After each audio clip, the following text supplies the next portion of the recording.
double de Rome, il faut que ça tourne rond. Aimez-vous la liberté et à quel prix ? Une vaste question philosophique qui se pose à l'équipe de la Liberté des mers aujourd'hui en escale à Rodrigue, terre isolée au milieu de l'océan Indien. On dit de Port-Maturin qu'elle est la plus petite capitale du monde, mais pas la moins célèbre. 3 personnages emblématiques de cette quête de liberté embarqueront avec vous le 31 mars prochain. François Le Goth, qui, chassé de sa terre par Louis XIV, prend la mer et pose le pied sur cette terre quasiment vierge, le 30 avril 1691. Un véritable paradis où tout porte à la paresse. Enfin libre ? En tout cas, pas d'en repartir, car aucune voile ne se pointera à l'horizon.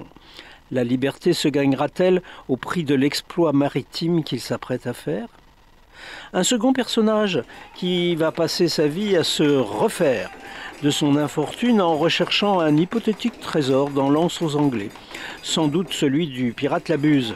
Des millions pillés sur la Vierge du Cap, un gros galion bourré d'or et de diamants.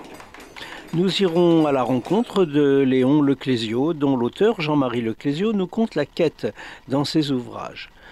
Troisième personnage et surtout symbole, celui de la liberté, pour les anciens esclaves et toujours la véritable aspiration de cette petite terre à conserver cette liberté, il s'agit du Sega.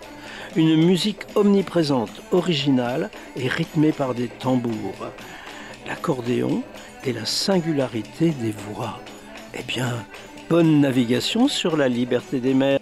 Bon vent!